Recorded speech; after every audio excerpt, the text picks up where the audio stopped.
The train was unusually packed that morning, filled with tired commuters, families heading on trips, and students absorbed in their headphones.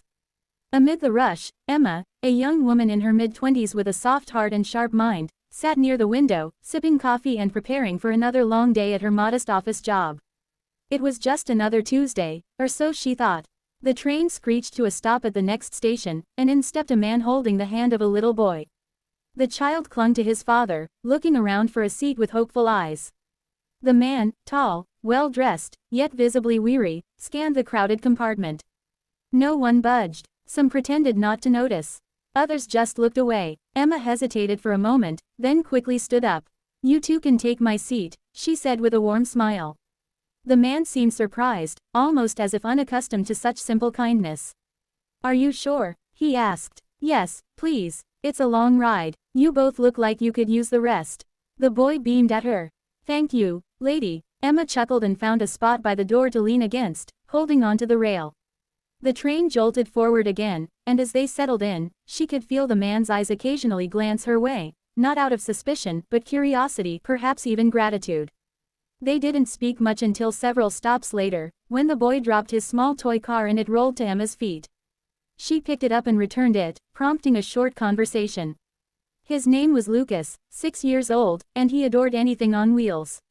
The man finally introduced himself as Daniel, thanking her again for her kindness. "It's nothing," Emma said, smiling. "You'd be surprised how rare kindness is these days," Daniel responded thoughtfully. That was the beginning. After that morning, they began seeing each other more frequently, by chance, at first. Same train, same time. Daniel always smiled when he saw her, and Lucas would wave excitedly. One day, Daniel invited her to join them for breakfast after the train ride. She hesitated, not wanting to intrude, but Lucas insisted, and Daniel's gentle persistence made it hard to say no. Over coffee and pancakes, Emma learned that Daniel was a single dad. His wife had passed away 3 years ago in a car accident, leaving him to raise Lucas alone. He had thrown himself into work and parenting, barely managing to breathe in between. But what Emma didn't know, and what Daniel didn't share, was that he wasn't just a regular working man. He was the CEO of a successful tech company, one he had built from the ground up after years of struggle and sleepless nights. Daniel had intentionally dressed down, preferring privacy over attention. People treated him differently when they knew who he was. He didn't want that, he just wanted to be a father. A good one. Emma, on the other hand, came from humble beginnings. Her life had been a patchwork of hardships, dead-end jobs, sacrifices for her younger siblings, and a mountain of student loans. But she never lost her kindness, her gentle way of seeing the world. She never asked for more than what she had, and she found joy in little things, a blooming flower, a stranger's smile, a child's laughter. Their breakfast meetings became routine. Daniel would listen as Emma spoke about her day, her dreams, her frustrations. Lucas adored her more with each passing day, clinging to her stories, her jokes, and her endless patience. And Daniel, slowly but surely, found himself drawn to her in a way he hadn't felt in years. One morning, Emma didn't show up. Daniel waited anxiously on the train, scanning every face that boarded. She didn't come. That entire day, he felt off-kilter, distracted during meetings, checking his phone obsessively despite not even having her number. Lucas noticed too. "Where's Emma?" he asked, pouting. "I don't know, buddy. Maybe she's just busy." But she wasn't. Emma had lost her job the day before. Budget cuts. Her department had been dissolved. She had no idea how to tell Daniel. She didn't want to seem like she was asking for help or pity. So, she stayed home, trying to figure out what to do next. Bills were due, rent was climbing, life, once again, was knocking her down. That evening, Daniel did something uncharacteristic. He called the HR department of his company and asked for a favor. He wanted them to find out if a woman named Emma had ever applied. She hadn't. So he created a position, a community outreach liaison. One that didn't exist until that moment but was real and paid well. He asked his assistant to reach out anonymously and invite her for an interview. Emma was skeptical but intrigued. She showed up in her best outfit, nerves rattling in her stomach. When she walked into the office and saw Daniel sitting behind the desk, she froze. "You," she whispered. He smiled. "I didn't mean to trick you.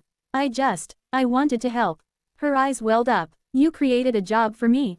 I created a space where someone like you kind, thoughtful, real, could thrive.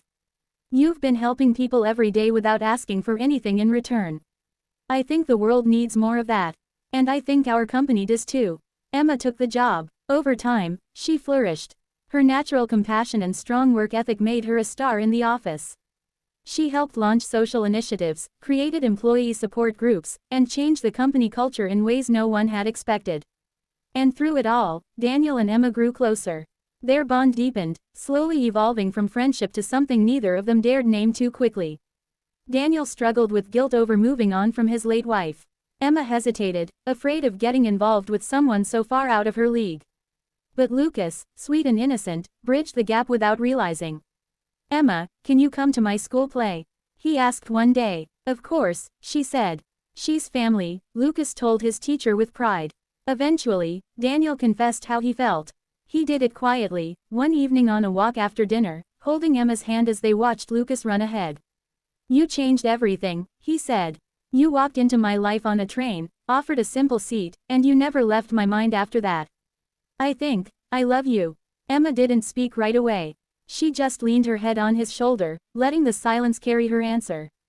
It was enough. Months passed. Seasons changed. They continued their routine: train rides, breakfasts, bedtime stories, family dinners.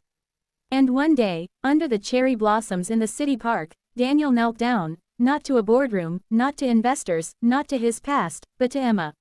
"I don't care about titles, or wealth, or anything else. I care about you, about us. Will you marry me?" Emma looked at Lucas, who grinned and shouted, "Say yes." And she did. Their story became one of those rare tales that began with something so small, a seat on a crowded train, and grew into something profound and lasting. It wasn't about fairy tales or perfect people. It was about two broken souls who found healing in each other, about a little boy who needed a mother's love, and about how even in the noise of a crowded city, kindness could still change a life forever. And that is the beauty of it all, how a single act of compassion, offered without expectation,